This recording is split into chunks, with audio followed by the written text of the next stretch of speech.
अब हम क्या कहें, कैसे कहें? थोड़ा सा ईमानदारी से भजन, स्वाध्याय, सत्संग आरंभ कर दो। हरिगुरु संतों की कृपा से पद पद पर भगवान की अनुभूतियां होने लग जाती हैं।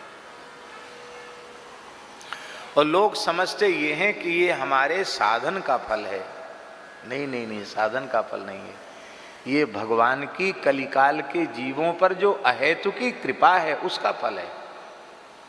और ये अपने साधन का फल मानकर, अपनी अनुभूति मानकर लोगों के सामने बढ़ा चढ़ा कर उसे प्रस्तुत करने लग जाते हैं और फिर आकर रोते हैं, महाराज जी पहले ऐसा होता था, ऐसा होता, अब तो सब बंद हो गया, क्या हो गया? अरे भाई,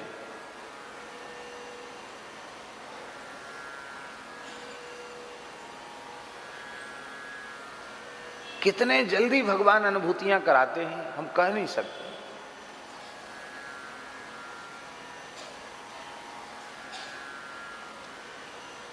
अधिक नहीं, कम से कम 15 वर्ष हो गए होंगे। 15 वर्ष पुरानी घटना है ऋषिकेश की। नारायण जी बैठे हैं, ऋषिकेश की घटना है। स्वर्गाश्रम की कुटियां हैं, उनमें साधु संत रहते हैं, भजन करने वाले। तो एक सन्यासी महात्मा रहते थे, द्रव्य का स्पर्श नहीं करते थे, पैसा नहीं छूते थे, किसी से कुछ याचना भी नहीं करते थे। और ऐसे अनेक संत होते हैं, वो भगवान सब काम चलाते हैं। वो पल्ली पार गए, गंगा पार करके गए, उधर कोई उत्सव होगा उसमें गए थे, कथा थी या उत्सव था उसमें गए, और वहां से लौट के आए, नौका से आ रहे थे इधर इस पार। वहां इतनी अच्छी बात है ऋषिकेश में कि साधु संतों से नौका वाले पैसा नहीं मांगते हैं, मुफ्त में उनको, हाँ कोई अपनी तरफ से दे दे तो ले लेंगे, मांगेंगे नहीं। और नौका वाले भी जानते थे कि महात्मा जी फक्कड़ हैं। और महात्मा बीच धार में जब नौका आई गंगा जी के, तो उनके मन में हुआ थोड़ा आचमन ले लें, नेत्रों से जल लगा लें। चश्मा उन्होंने निकाला, आचमन किया, बूढ़े महात्मा, चश्मा उनका गंगा जी में डूब गया चश्मा। ऋषिकेश में गंगा जी का प्रवाह कितना तेज है सब जानते हैं। वृद्ध महात्मा बिना चश्मा के वो चल ही नहीं सकते, देख नहीं सकते, और सूर्य अस्त होने वाले हैं। नौका वाले ने तो उनको पार कर दिया। अब उन्होंने सोचा कि हमारी कुटिया के लिए तो हमको चल के 1-2 किलोमीटर चल के हमको जाना पड़ेगा, और अब आंख से कुछ दिखता नहीं, अंधेरा होने वाला लगता, अब यहीं हमको बैठना पड़ा। गंगा जी के किनारे बैठ गए, विष्णु सहस्रनाम का पाठ करने लगे। अब मन में ये सोचे कि कोई पूछेगा यदि हमसे कि बाबा जी क्यों बैठे हो, कहें भाई हमें दिखता नहीं है, आंखों से कम दिखता है, और हमको हमारी कुटिया तक पहुंचा दो, तुम ज़्यादा दया आ रही हो तो कुटिया तक पहुंचा दो, बस इसी भाव से वहाँ बैठ गए। अपने मन की बात किसी से कही नहीं उन्होंने, और विष्णु सहस्रनाम का पाठ करने लगे। अभी पाठ पूरा नहीं हुआ था, पाठ पूरा होने वाला ही था, तब तक एक मछली आई मुंह में चश्मा पकड़ के, और वो गंगा जी के प्रवाह से कम 4-5 हाथ की दूरी पर बैठे थे। ऐसा नहीं कि धारा के समीप में बैठे, तो धारा के समीप में थोड़ा गीला होता है, तो सूखी जगह में बैठे थे वो मछली आई, और उनको तो दिखता नहीं था, उनको दिखा भी नहीं। वो मछली ऊपर चश्मा लेकर के तेज धार से पार करते हुए आई और उछल के कूदी उन स्वामी जी की गोद में गिरी मछली, और गिरी तो ऐसे हड़बड़ाए, उन्होंने देखा तो चश्मा, और तुरंत मछली कूद के फट गंगा जी में। माने 4-5 हाथ छलांग लगाकर मछली आई, चश्मा दे करके फिर गंगा जी में कूद गई।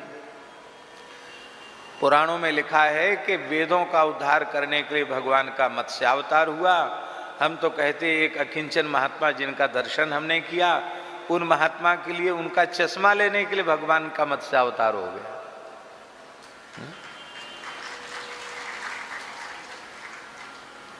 ऐसी कितनी घटनाएं। अरे किसी मछली को क्या पड़ी कि किसी बाबा जी का कोई खाद्य पदार्थ हो तो मछली मुख में ले, चश्मा पकड़ने की क्या मछली को जरूरत, और फिर 4 हाथ उछलकर गोद में चश्मा गिराने का क्या प्रयोजन।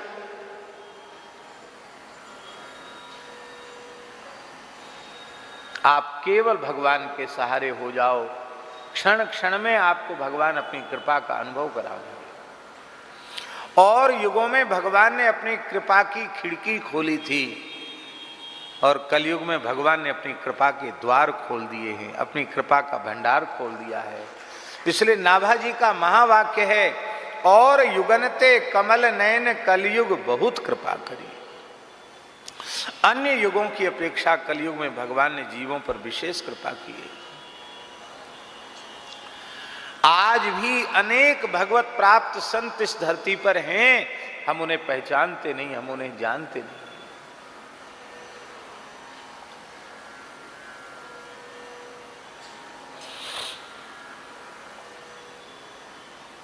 इसी कलयुग में भक्तराज नरसिंह मेहता को 52 बार भगवत साक्षात्कार हुआ। कितनी बार? 52 बार। आप सोचिए, सतयुग में बता दो, 10-20 बार भी बता दो। इसी कलिकाल में महाराष्ट्र के परम भक्त संत नामदेव जी महाराज को 56 बार भगवत साक्षात्कार हुआ। 50 और 6, 56 बार।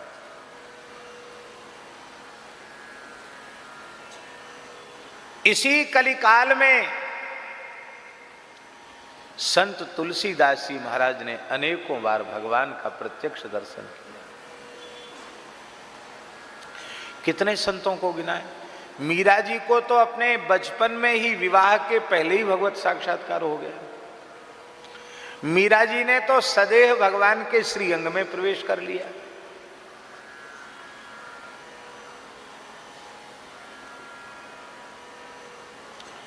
कितने भक्तों का स्मरण करें हम। भगवान कलयुग में सस्ते हो गए। पर बड़े दुख की बात है, भगवान इतने सस्ते हो गए फिर भी हम भगवान को भजते नहीं। और सुन लीजिए, पुराणों में लिखा है, सतयुग में 12 वर्ष तक कठोर तप करने से जो पुण्य मिलता था, वह त्रेता में केवल 12 महीने का साधन करने से प्राप्त हो जाता है। सतयुग में 12 वर्ष तक कठोर तप करने से जिस फल की प्राप्ति होती थी साधकों को, वह फल द्वापर में, त्रेता में 12 महीना साधन करने से प्राप्त हो जाता है। त्रेता में 12 महीने साधन करने से जिस फल की प्राप्ति होती, द्वापर में वह फल 12 दिन साधन करने से प्राप्त हो जाता है। बोले कलयुग में, कहते कलौ तदहो रात्रम। व्यासी कहते हैं सतयुग के 12 वर्ष, त्रेता के 12 महीना और द्वापर के 12 दिन का फल कलयुग में 24 घंटे में प्राप्त हो जाता है।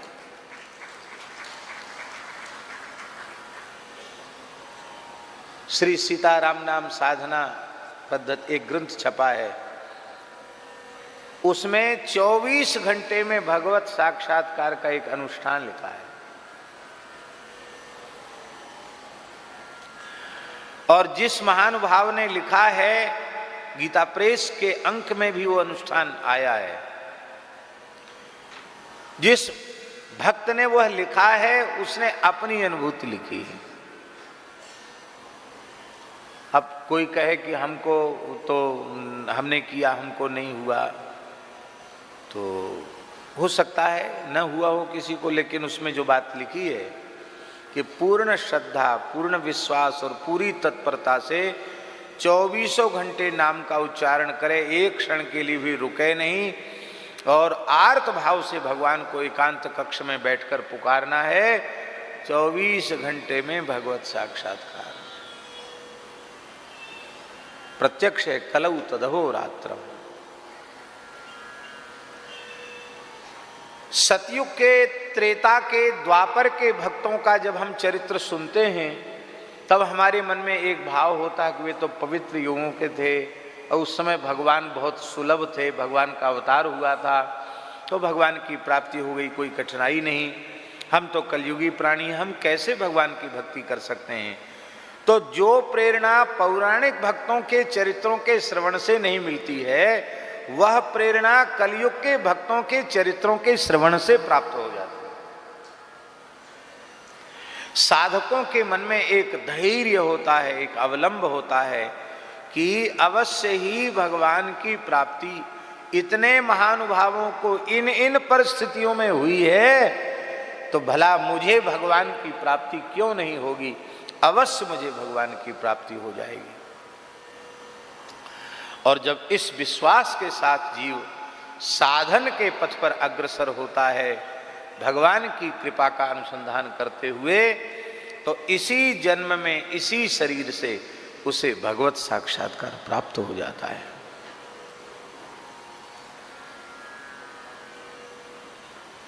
शेठ जी, परम श्रद्धे शेठ श्री जयदयाल गोयनका जी, किस आयु में उन्होंने प्रथम भगवत साक्षात्कार हुआ बताइए आप?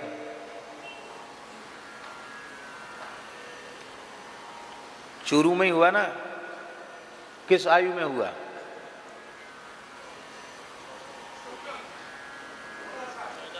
नहीं, 22 वर्ष की आयु थी उनकी,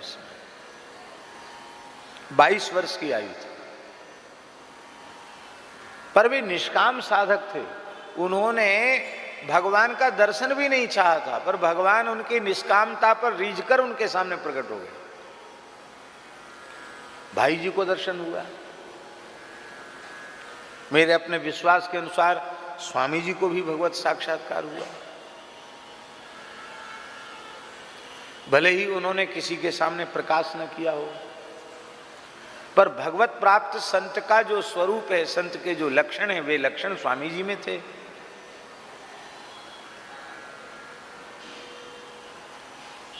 कितने संतों का अयोध्या में परम पूज्य स्वामी श्री रामहर्षण दास जी महाराज, भगवत साक्षात्कार संपन्न महापुरुष। ब्रज में परम पूज्य पंडित श्री गया प्रसाद जी महाराज, गिरिराज जी वाले पंडित जी महाराज। वृंदावन में पूज्य पंडित श्री जगन्नाथ प्रसाद भक्तमाली जी महाराज। दास के पूज्य सदगुरुदेव भगवान, उनके जीवन की तो ऐसी घटना है कि आप सुनकर आश्चर्यचकित हो जाएंगे। स्वयं भगवत साक्षात्कार प्राप्त कर लेना एक बात है, और किसी जीव पर कृपा करके तत्काल भगवत अनुभूति करा देना, ये असामान्य बात है। सुदामा कुटी के बड़े पुजारी परम पूज्य श्री रामचंद्र दास जी महाराज और महाराज जी गिरिराज जी की परिक्रमा कर रहे थे। यह बात सन 90 या 91 की बात होगी अनुमान से। पुजारी जी थोड़े स्थूल शरीर के थे, इसलिए वो 2 दिन में परिक्रमा करते थे। जब उनका मन होता था कि वो गिरिराज जी की परिक्रमा करेंगे तो महाराज जी को कहते, महाराज जी हमको परिक्रमा करने की इच्छा है। तो महाराज बोले चलो चलते हैं। तो एक दिन राधा कुंड वाली परिक्रमा और एक दिन पूछरी वाली परिक्रमा, तो 2 दिन में परिक्रमा कर लेते थे। तो महाराज जी का परिक्रमा का क्रम ये रहता था, जब भी महाराज जी पधारते थे कि पहले महाराज जी राधा कुंड की परिक्रमा करते थे और इसके बाद फिर पूछरी की दान घाटी से इधर परिक्रमा करते थे। तो राधा कुंड की महाराज जी की परिक्रमा हो गई थी, पूछरी की परिक्रमा कर रहे थे और पूछरी के लौठा का दर्शन करके वहाँ से आगे जो गिरिराज जी की तरहेटी की ओर बढ़े तो पुजारी जी थोड़े थक गए, एक वृक्ष की छाया में बैठ गए। थोड़ी गर्मी थी। उसी वृक्ष के नीचे एक लड़की जिसकी आयु लगभग 20-22 वर्ष की होगी अनुमान से, और उसके माता पिता वहां बैठे थे। लड़की बहुत रो रही थी। और संतों का स्वभाव ऐसा होता है, संसारी लोगों में तो थोड़ा ये होता है कि परिचय हो तो पूछ लो, और परिचय न हो तो दुनिया रो रही है, किसी को किसी से क्या लेना देना, ऐसा भी होता संसार में। पर पुजारी जी बड़े करुण दयावान थे, तो पुजारी जी को सहन नहीं हुआ। उन्होंने कहा, ए बिटिया क्यों रो रही है? तो उसके पिताजी ने कहा कि बाबा क्या बतावें, बहुत हम तो परेशान हैं लड़की को लेकर के। कई दिन हो गए न इसने अन्न ग्रहण किया है न जल ग्रहण किया है। ये बहुत पढ़ी लिखी लड़की है, बहुत पढ़ने में तेज, ऐसे ही नाम जप में प्रवृत्त हो गई। और अब इसकी स्थिति यह है कि बस दिन रात रोती है कि कन्हैया का दर्शन करना है, कन्हैया का दर्शन करना है। अब ये बचेगी नहीं, इसलिए हम लोग इसको ब्रिज में लेके आए हैं। हम लोग गुजरात से आए हैं। आप भी कुछ इसको समझा दीजिए। अब महाराज जी चुपचाप बैठे, महाराज जी कुछ नहीं बोल रहे, पुजारी जी और उनका संवाद चल रहा है। तो पुजारी जी ने भी समझाया बच्ची को, देखो बिटिया हठ नहीं करते हैं, देखो तुम्हारे माता पिता कितने दुखी हो रहे हैं, भजन तो घर में भी हो सकता है। उसने कहा कि मैं एक बात नहीं सुनना चाहती, मैं अब कृष्ण के बिना जीना नहीं चाहती, बस इतनी सी बात है। मैं क्या करूं, मैं न खा सकती न पी सकती, मैं जी नहीं सकती कृष्ण के बिना। उसके पिता ने कहा कि कई महात्माओं के पास ले गए महाराज, किसी ने कोई समाधान नहीं किया, मैं क्या करूं, मैं तो बहुत दुखी हूं। तो पुजारी जी ने ऐसे ही कहा, भाई देखो अभी तो महात्माओं के पास गए नहीं हो। महाराज जी को धीरे से इशारा, महाराज जी दूर बैठे थे, इशारा करके कहा कि ये जो महापुरुष हैं, ये चाहे तो तुम्हारी बेटी को भगवान की अनुभूति हो सकती है। तो बेटी ने महाराज जी की ओर देखा। महाराज जी को तो आपने देखा होगा, बड़ी सामान्य रहनी, बड़ी अति सामान्य वेशभूषा, देखकर कोई समझ ही नहीं सकता था कि संत हैं। उस लड़की ने महाराज जी की ओर देखा तो पता नहीं क्या उसको भीतर से अनुभव हुआ, बोले हाँ ये मुझे कन्हैया से मिला सकते हैं, और दौड़ के आई और महाराज के चरण में लिपट गई। अब महाराज जी अपने पैर छुड़ावें, अरे अरे बिट क्या कर रही हो, अरे क्या कर रही हो। वो जोर जोर से रोने लगी, चरण छोड़ने के लिए तैयार नहीं। अब महाराज जी बहुत संकोची थे। अरे बोले भाई हमको ही नहीं हुआ, हम किसको क्या करा सकते हैं, सब झूठ मूठ बात है। कहने में तो प्राण विसर्जन कर दूं, मुझे दर्शन कराओ।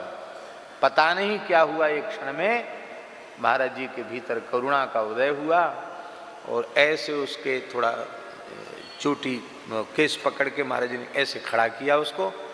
कहा इधर क्या, इधर देख, गिरिराज जी के ऊपर देख, श्री कृष्ण बलराम गोचारण कर रहे हैं, देखो देखो कृष्ण बलराम गोचारण कर रहे हैं, ऐसे कहा। तो जैसे ही उसने उधर देखा तो हजारों गायों के मध्य गिरिराज पर्वत पर साक्षात कृष्ण बलराम गैया चराते हुए उसको दिखाई पड़े। और वह दौड़ी श्री कृष्ण का दर्शन करने के लिए। गिरिराज जी की ओर दौड़ी, और महाराज जी ने पुजारी जी का हाथ पकड़ा। महाराज जी तेजी से वहां से चले। जिस दिन की ये घटना है, उसी दिन शाम को जब पुजारी जी वृंदावन आए, मैं उनके चरण दबा रहा था तो रोते हुए घटना बताई।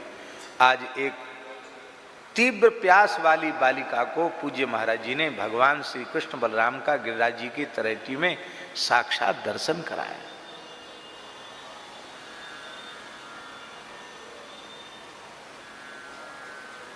बहुत। नारद जी ने कहा तस्य लौल्यमेव मूल्यम, भगवत साक्षात्कार का मूल्य है भगवत दर्शन की व्याकुलता। ये जगा लो। इसको जगाने के लिए पहले आहार शुद्ध करना पड़ेगा, नाम जप करना पड़ेगा, गीता भागवत रामायण सदग्रंथों का आश्रय लेना पड़ेगा, और परम निष्काम जो संत हैं उन संतों का आश्रय लेना पड़ेगा, सत्संग का आश्रय लेना पड़ेगा। तो धीरे धीरे धीरे धीरे वह गति हो जाएगी और अनुभूति हो जाएगी। इसमें कोई संकट की बात नहीं, कठिन नहीं, कोई बिल्कुल कठिन नहीं। श्री कबीरदास जी महाराज का चरित्र बड़ा अद्भुत चरित्र है। इस चरित्र में भगवान की बड़ी बड़ी विलक्षण लीलाएं हैं। प्रायः लोग कबीरदास जी के संबंध में बहुत अधिक जानकारी नहीं रखते हैं। हाँ, इतनी जानकारी जरूर रखते, वे निर्गुणिया संत थे। उन्होंने पाखंड के ऊपर बहुत प्रहार किया, यूं किया त्यों किया, यही सब बोलते हैं। निर्गुण धारा के संत थे।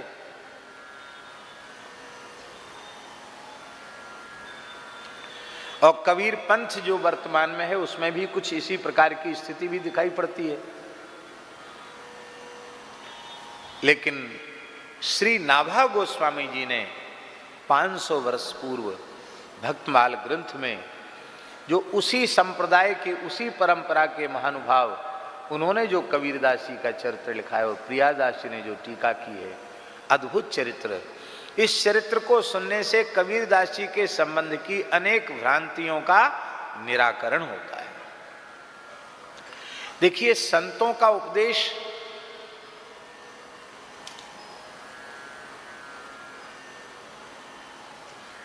किस लिए होता है? राष्ट्र को, समाज को जिस काल में जिस प्रकार के उपदेश की आवश्यकता होती है, संत के शरीर के माध्यम से उस प्रकार का उपदेश भगवान करवा लेते हैं। संत नहीं करता, अपितु संत की जिह्वा पर, संत के हृदय में विराजमान होकर भगवान ही राष्ट्र और समाज के लिए उस काल में जो उपयोगी है उसको भगवान प्रकट करा देते हैं। इसलिए जिस समय संत कबीरदास जी का आविर्भाव हुआ, उस समय उनकी वाणी से उस प्रकार के उपदेशों की आवश्यकता थी और इसलिए उन्होंने उसको किया। हम पहले ही स्मरण कर चुके हैं कि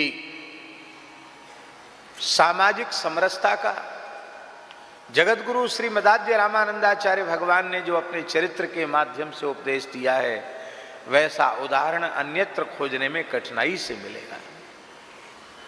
जात पात पूछे नहीं कोई, हरि को भजे सो हरि का होई। और उनके शिष्यों में सब प्रकार के थे, ब्राह्मण शिष्य भी थे, त्रिदंडी सन्यासी शिष्य भी थे और इस प्रकार के शिष्य भी थे। जैसे संत रविदास जी चर्मकार कुल में उनका जन्म हुआ था, वो उनके शिष्य थे। धन्ना जी कृषक थे, जाट थे। सेन जी नाई कुल में उनका, नापित कुल में उनका जन्म हुआ था। कबीरदास जी तो अयोनिज थे, पर उनका जुलाहे के परिवार में, नीमा नीरू नाम के जुलाहे के परिवार में उनका पालन पोषण हुआ था। पीपाजी क्षत्रिय थे। उस काल में ऐसी परंपरा नहीं थी कि स्त्रियों को भी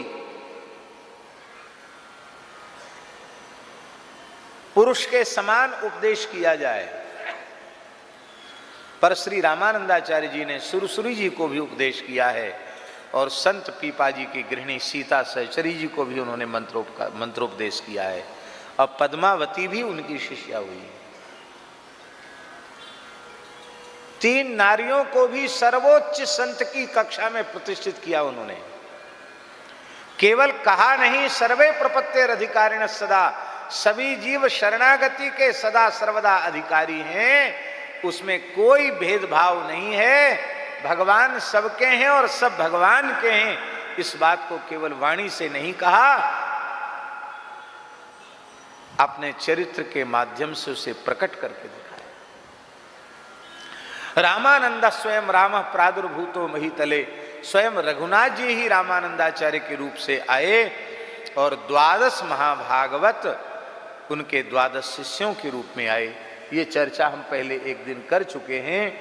उसमें भक्त प्रहलाद जो 12 महाभागवतों में एक महाभागवत हैं, वो संत कबीरदास जी के रूप से आए। प्रहलाद जी की भक्ति इतनी उच्च कोटि की थी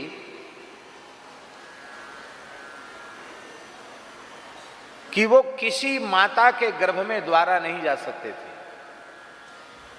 प्रहलाद जी के संबंध में भगवान ने कहा, नृसिंह भगवान ने, त्वाम च माम च स्मरण काले कर्म बंधैर विमुच्यते।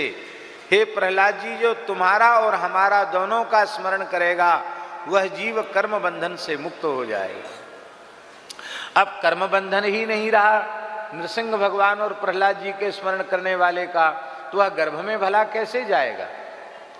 तो जिनके स्मरण की इतनी महिमा है, जिनके स्मरण से जीव गर्भवास से मुक्त हो जाता है, वो स्वयं गर्भ में भला क्यों जाएंगे। पर सृष्टि के जीवों पर कृपा करने के लिए प्रहलाद जी भी अवतार लें, इसकी आवश्यकता थी। लेकिन कोई नारी उस प्रकार की शक्ति से युक्त नहीं थी जो भक्त प्रहलाद को अपने गर्भ में धारण करती।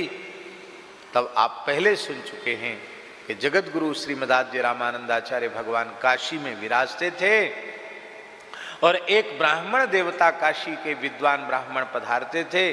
स्वामी जी के शिष्य ही थे वे उनकी भगवत सेवा के लिए तुलसी पुष्प सहस्रार्चन के लिए नित्य लेकर आते थे।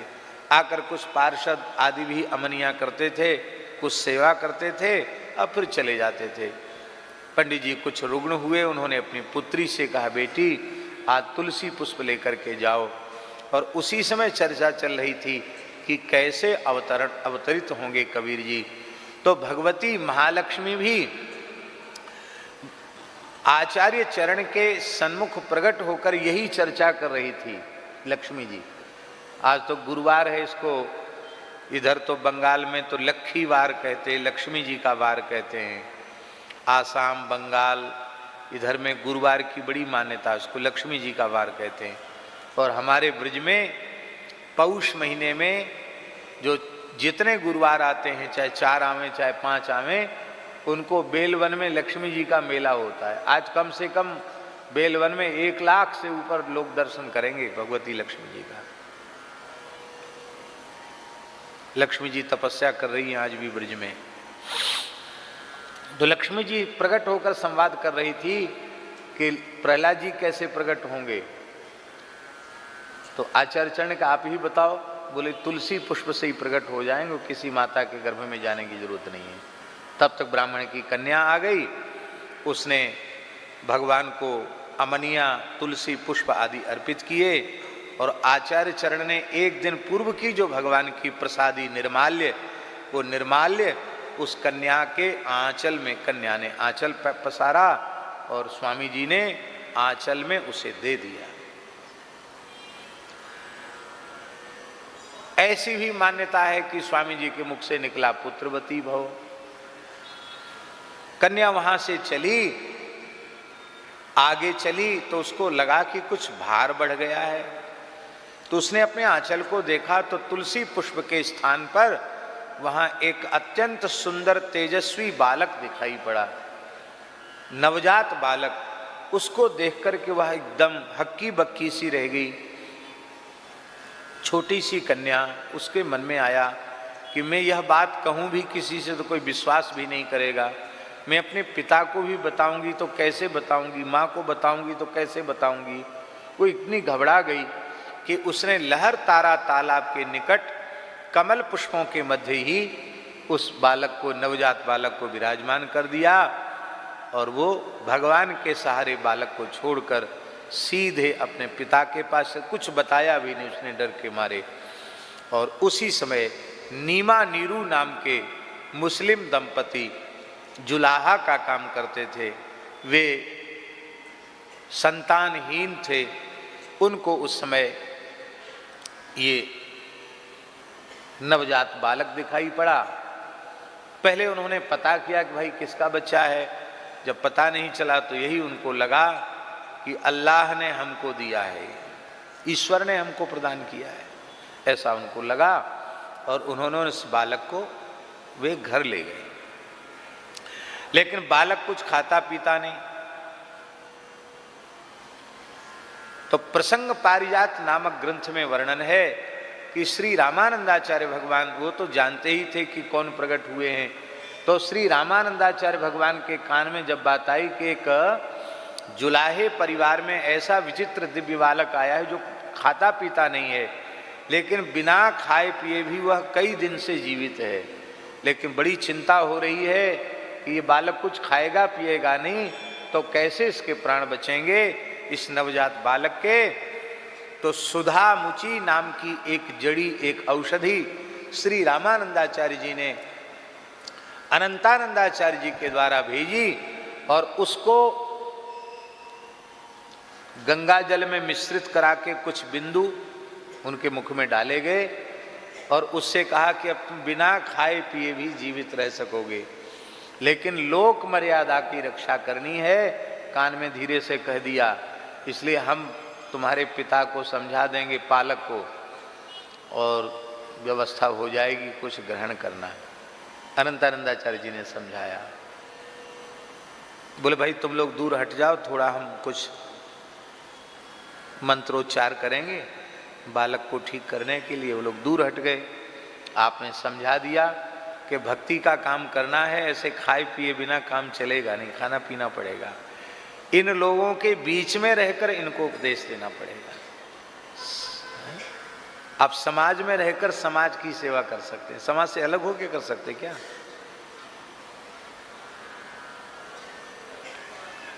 प्रसंगवश एक बात हम कह रहे हैं आपसे। जोधपुर के कथा व्यास गोवत्स श्री राधा कृष्ण जी बाल व्यास जी हैं, आप सब जानते हैं उनको।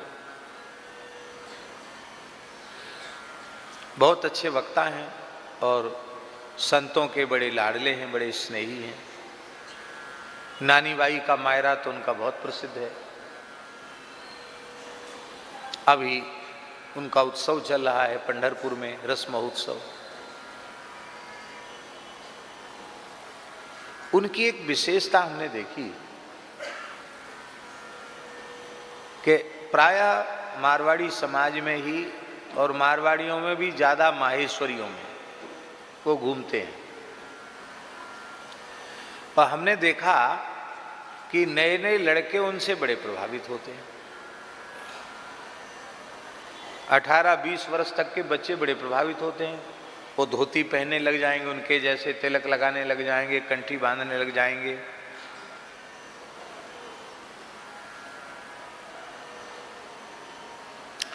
हमारे पास नई पीढ़ी के लोग कम आते हैं, हमारे पास बड़े बूढ़े लोग ज़्यादा आते हैं शुरू से ही,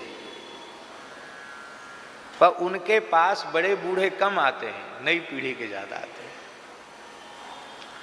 कारण क्या है? कारण ये है कि वो बड़े छोटे का व्यवहार नहीं रखते हैं, वो उन समवयस्क बालकों के साथ मित्रता के जैसा व्यवहार कर लेते हैं।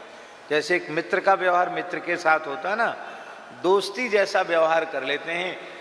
उनके साथ ही विश्राम कर जाएंगे, उनको साथ रखेंगे और वो उनके प्रेम से इतने प्रभावित होते हैं कि उनमें परिवर्तन हो जाता है। कितने बच्चों का जीवन बिल्कुल बदल गया।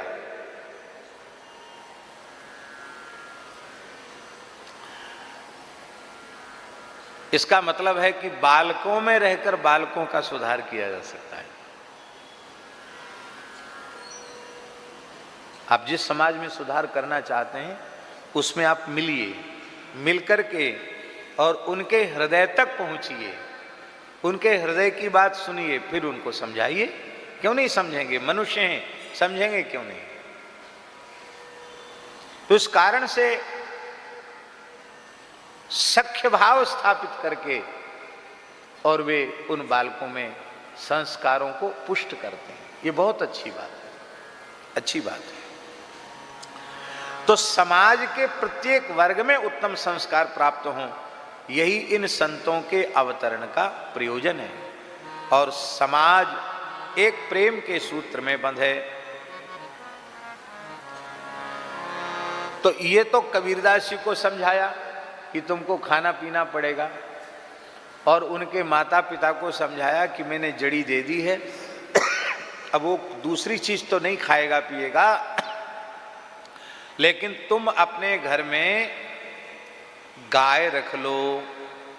उस समय वेद लक्षणा, भारतीय, देसी इतना लंबा चौड़ा विशेषण लगाने की जरूरत नहीं थी, क्योंकि उस काल में जर्सी दोगली की सृष्टि थी ही नहीं। देसी गाय ही गाय थी। और तो श्री अनंतानंद जी ने कहा कि बालक और कुछ तो नहीं लेगा, लेकिन इसके लिए गैया रख लो, गो सेवा करो, और ये गाय का दूध पी करके ये रह जाएगा बालक। तो श्री कबीरदास जी बड़ी आयु तक गोदुग्ध ही पीते रहे। तो यह भी एक बड़ी विलक्षण बात है, क्योंकि आहार में सबसे सात्विक और सबसे पूर्ण आहार भारतीय देसी गाय का दूध संपूर्ण आहार है। इस आहार का प्रभाव भी पड़ता ही है। अब नाभा जी के शब्दों में कबीरदास जी का चरित्र। कबीर कानी राखी नहीं, वर्णाश्रम खट दर्शनी। कबीर कानी राखी नहीं, वर्णाश्रम खट दर्शनी। भक्ति विमुख जो धर्म सो अधर्म करी गायो। भक्ति विमुख जो धर्म सो अधर्म करी गायो। योग यज्ञ व्रत दान भजन बिन तुच्छ दिखायो। योग यज्ञ व्रत दान भजन बिनु तुच्छ दिखायो। हिंदू तुरक प्रमाण रमैनी सबदी साखी।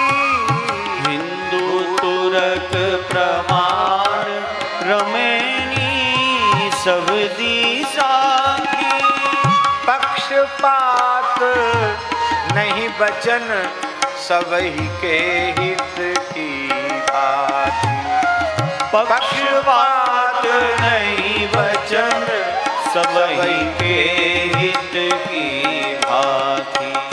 आरूढ़ दशा वै जगत पर मुख देखी नाहिन भनिया। आरूढ़ दशा वै जगत पर मुख देखी नाहिन भनी। कबीर कानी राखी नहीं, वर्णाश्रम कट दर्शनी। कबीर कानी राखी नहीं, वर्णाश्रम कट दर्शनी। श्री कबीरदास जी की वाणियों में यत्र तत्र वर्ण धर्म, आश्रम धर्म, षड दर्शन आदि पर आक्षेप जैसा सुनने में आता है। यहाँ उन्होंने वर्ण धर्म पर भी कुछ चोट की है, आश्रम धर्म पर भी चोट की है, अथवा षड दर्शन पर भी कहीं न कहीं उन्होंने चोट की है, ऐसा लगता है। लेकिन यहाँ एक विशेष बात नाभा जी कह रहे हैं कि वस्तुतः संत कबीरदास जी वर्णाश्रम व्यवस्था के विरोधी नहीं हैं। वे पूर्ण वैदिक सनातन वर्णाश्रम व्यवस्था के प्रबल समर्थक हैं। किंतु यदि वह वर्ण व्यवस्था और वह आश्रम व्यवस्था अपने मूल लक्ष्य को लेकर कहीं दिशा शून्य हो गई है, भटक गई है, और उसमें कुछ दोष आ गए हैं, उसमें कोई कुरीति आ गई है, उसमें कोई कुप्रथा आ गई है, तो समाज सुधार करना ये संत का कार्य है। तो उन्होंने उस पर आक्षेप किया। अब ध्यान दें, वर्णाश्रम धर्म के पालन का प्रयोजन क्या है?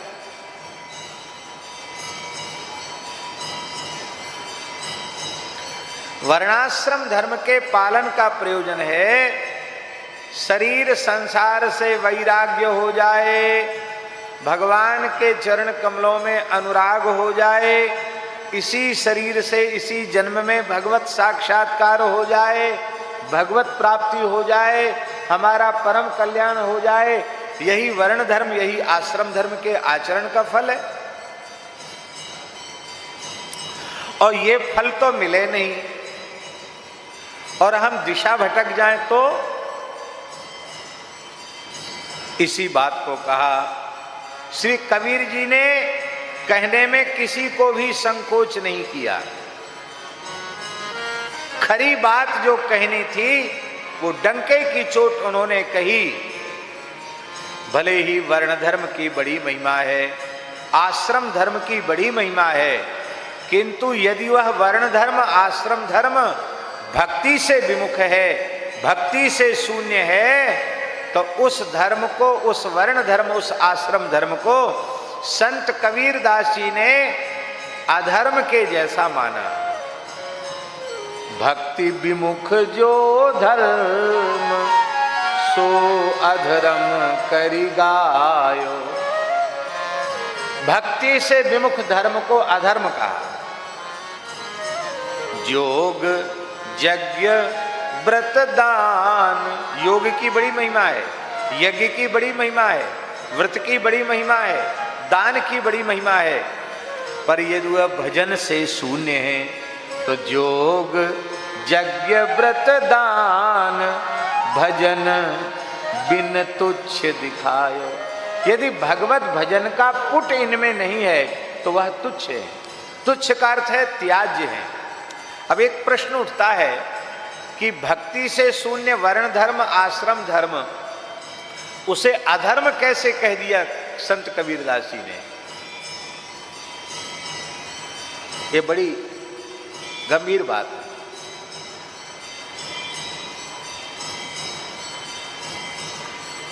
वर्णाश्रम धर्म का पालन करने वाला व्यक्ति स्वर्ग गया। बहुत ध्यान से सुने, यदि वर्णाश्रम धर्म पालन करने वाला भगवत भक्त है, बहुत ध्यान से सुनो, सो मत, जगा दो शास्त्री जी को। वर्णाश्रम धर्म पालन करने वाला व्यक्ति मूल में भगवत अनुरागी है, भगवत भक्त है, तब तो उसी वर्णाश्रम धर्म का पालन करके वो भगवत प्राप्ति करेगा। संस्कृति के चक्र से छूट करके वहां पहुंचेगा कहां? बोले न तद भासयते सूर्यो न शशांको न पावकः यद गत्वा न निवर्तन्ते तद धाम परम मम। उस भगवान के नित्य धाम में पहुंचेगा। और यदि वर्णाश्रम धर्म का पालन करता है पर विशुद्ध भगवत भक्ति उसके भीतर नहीं है, शरीर संसार से वैराग्य नहीं हुआ और भगवान के चरणों में उसको प्रेम नहीं हुआ, तो वह वर्णाश्रम धर्म केवल इतना फल देगा कि लोक में आपको भोग मिल जाएंगे और मरने के बाद आपको स्वर्ग मिल जाएगा। कितने दिन तक के लिए मिलेगा स्वर्ग? गीता जी में भगवान क्या कह रहे हैं? ते तम भुक्त्वा स्वर्गलोकम विशालम क्षीणे पुण्ये मर्त्यलोकम विशन्ति। जैसे यहाँ बड़े बड़े होटल खुले हैं ना भारत में, दुनिया में, हमको तो जाने की जरूरत पड़ी नहीं, लेकिन सुनते हैं कि बहुत महंगे महंगे होटल हैं। कब तक रह सकते हो उस होटल में? जब तक आपकी पॉकेट में पैसा है, और पैसा नहीं रहे फिर आप वहां रह के दिखाओ। पैसा पहले ही कुछ जमा करवा लिया जाता है? एडवांस, अग्रिम राशि पहले उनको जमा हो जाती है, थोड़ा मोड़ा बचता है। और समय जो उन्होंने दिया है ना, उसके पूरे होने के बाद उनका कोई सौहार्द नहीं है।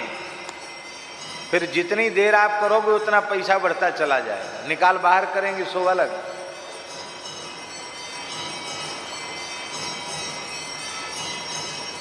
लगभग ऐसी ही व्यवस्था का नाम स्वर्ग है। जब तक आपकी पुण्य की पूंजी आपके पास है उनको भोगते रहो, जैसी वे खर्च हो गए पुण्य तो तेतम भुक्त्वा स्वर्गलोकम विशालम, और जब पुण्य क्षीण हो गए तो फिर मृत्युलोक में आना पड़ेगा। अब देखो बहुत ध्यान से सुने, वर्ण धर्म आश्रम धर्म के पालन का फल हुआ स्वर्ग की प्राप्ति, और वर्णाश्रम धर्म से शून्य होकर उसने पाप कर्म किए, अधर्म किया, तो उसका परिणाम क्या मिलेगा? उसका परिणाम मिलेगा उसे नरक की प्राप्ति होगी। पुण्य भोग कर स्वर्ग में फिर धरती पर पैदा होना पड़ेगा, और पापों का भोग नरकों में करने के बाद फिर धरती पर पैदा होना पड़ेगा। तो जिस जंक्शन से, जिस प्लेटफार्म से पुण्यात्मा गया था उसी प्लेटफार्म से पापात्मा गया, और लौट के पुण्य भोग करने वाला भी लौट के वहीं आ गया, और पाप भोग करने वाला भी लौट के वहीं आ गया। तो अधर्म का फल नरक है, और फिर पाप नरक भोगने के बाद फिर पुनर्जन्म है। तो जब पाप कर्म करने वाले को भी पुनर्जन्म हुआ और पुण्य कर्म करने वाले का भी पुनर्जन्म हुआ, तो वो धर्म आपका अधर्म के जैसा ही है, क्योंकि अधर्मी पुरुष भी नरक भोग करके फिर धरती पर मनुष्य रूप में आकर के पैदा हुआ। इसी बात को गोस्वामी जी ने कहा, राम नाम को अंक है, सब साधन है सून, अंक गए कछु हाथ नहीं, अंक रहे 10 गुण।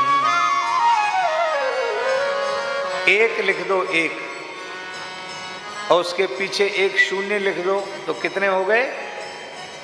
10, और एक और शून्य लिख दो तो कितना हो गए? 100, और एक और शून्य लिख दो तो कितने हो गए? 1000, एक और शून्य लिख दो तो कितने हो गए? 10,000, एक और शून्य लिख दो तो कितने हो गए? 1,00,000। शून्य बढ़ाते चले जाइए, संख्या बढ़ती चली जाएगी, और 1,00,000 शून्य लिख दो पीछे, 1,00,000 शून्य, और एक हटा दो, क्या बचा?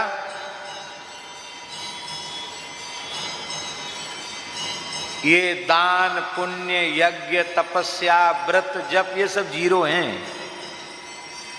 भगवान की भक्ति, भगवान का प्रेम, भगवान की शरणागति, राम नाम, कृष्ण नाम, हरि नाम, ये इकाई है, ये इकाई आपके जीवन में है, तो ये सब जीरो ठीक हैं, और केवल जीरो ही जीरो हैं तो सब कुछ जीरो ही है। भगवान की इकाई जीवन में अत्यंत आवश्यक है। यही बात संत कबीरदास जी ने कही, इसलिए ना उन्होंने वर्ण धर्म पर ना आश्रम धर्म पर कुठाराघात किया, उन्होंने उस बात पर कुठाराघात किया कि इनका फल तो था भगवान के निकट पहुंचना, जीव का मोक्ष होना, परम कल्याण होना, और आप भटक कर रह गए केवल भोगों में। तब आपने फिर उनकी निंदा की। क्या कहा आपने? कहते हैं कि उस कोरे ज्ञान का संत कबीरदास जी ने बहिष्कार किया जिसमें आचरण की गंध नहीं है। इसी प्रकार से योग यज्ञ जप तप व्रत आदि साधन, उनमें यदि भगवान का प्रेम नहीं है तो उसको भी उन्होंने नकार दिया, व्यर्थ कह दिया।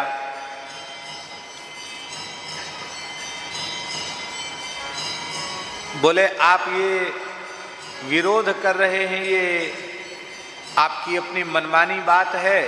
बोले नहीं, मनमानी बात नहीं है। संत कबीरदास जी कहते हैं, कबीर जी की वाणी, कबीर विचारा क्या करें, जाकी सुखदेव बोले साखी, नारद कहें व्यास यों बाखें, सुखदेव पूछो जाई। कबीर जी अपनी वाणी में बोल रहे हैं, बोले हम जो कुछ कह रहे हैं इसको भगवान व्यास पुराणों में प्रमाणित कर रहे हैं, सुखदेव जी इसकी साक्षी भर रहे हैं, इसलिए हमारी बात धर्म शास्त्र के विरुद्ध न समझो, हमारी बात इतिहास पुराण वैदिक धर्म के सर्वथा अनुकूल बात है। आपकी जो रचनाएं हैं उनके 3 भाग कहे गए हैं। एक तो रमैनी, कबीरदास जी के बीजक का एक भाग, इसमें दोहे और चौपाई हैं। शब्दी, ये बीजक का एक भाग, और साखी माने साक्षी ज्ञान संबंधी कविता।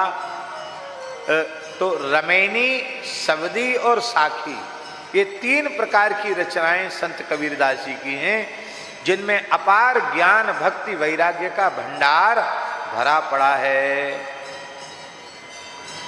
आप लोग कहेंगे कि ये बात केवल कबीरदास जी बोल रहे हैं कि भक्ति विमुख जो धर्म सो अधर्म करि गायो, जोग यज्ञ व्रत दान भजन बिन तुच्छ दिखायो। केवल कबीरदास जी नहीं कह रहे हैं, आप गोस्वामी तुलसीदास जी को तो परम परम वर्णाश्रम की मर्यादा को मानने वाला संत मानते हैं कि नहीं?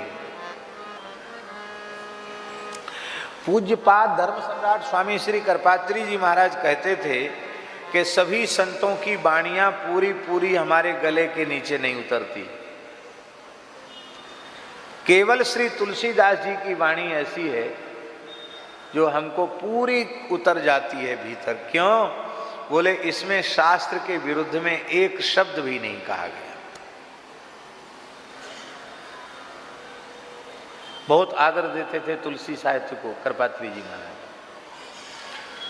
वे गोस्वामी तुलसीदास जी भी कबीरदास जी की ही बात का समर्थन कर रहे हैं। क्या कह रहे हैं?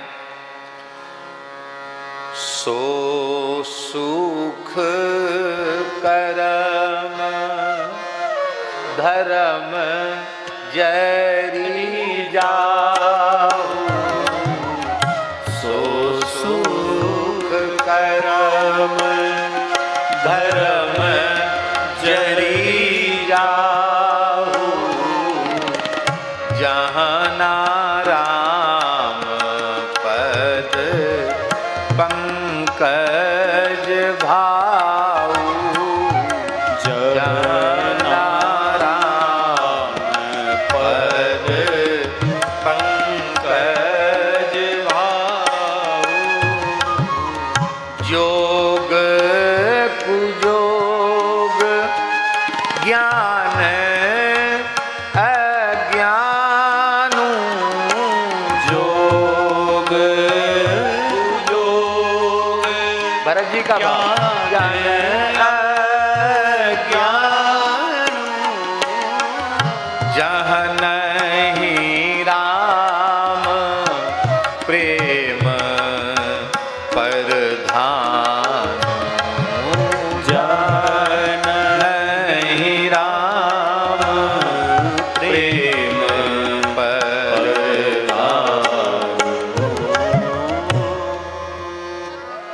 और विनय पत्रिका में तो कितने स्थलों में गोस्वामी जी ने कहा,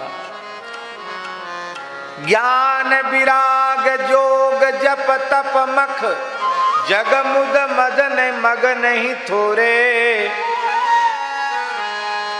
राम प्रेम बिनु नेम जाय जैसे, मृग जल जलधि हिलोरे। विनय पत्रिका दास ने भगवत कृपा से, गुरुजनों की कृपा से 15 महीनों में विनय पत्रिका का आद्योपांत प्रवचन किया। हमारा कोरोना काल तो बहुत अच्छा गया, क्योंकि हमने तो इसे भगवान की करुणा माना और बहुत लाभ हुआ। और वह एक भगवत अनुग्रह से, गुरुजनों की कृपा से एक ऐसा प्रवचन है, हम ये नहीं करें कि उसको आप सुनिए, लेकिन अनेक लोगों की अनुभूति बता रहे हैं कि वह एक ऐसा प्रवचन है कि यदि कोई व्यक्ति आद्योपांत, अब तो इस समय YouTube पर पूरा उपलब्ध है, क्रमशः यदि उसको सुने तो सब कुछ उसको समाधान प्राप्त हो जाएगा। आध्यात्मिक जगत का कोई भी प्रश्न उसके भीतर अनुत्तरित नहीं रह जाएगा, पूरा समाधान उसके जीवन को प्राप्त हो जाएगा। इतना सुंदर है विनय पत्रिका। विनय पत्रिका तो विनय पत्रिका है, क्या कहना, अद्भुत है। गोस्वामी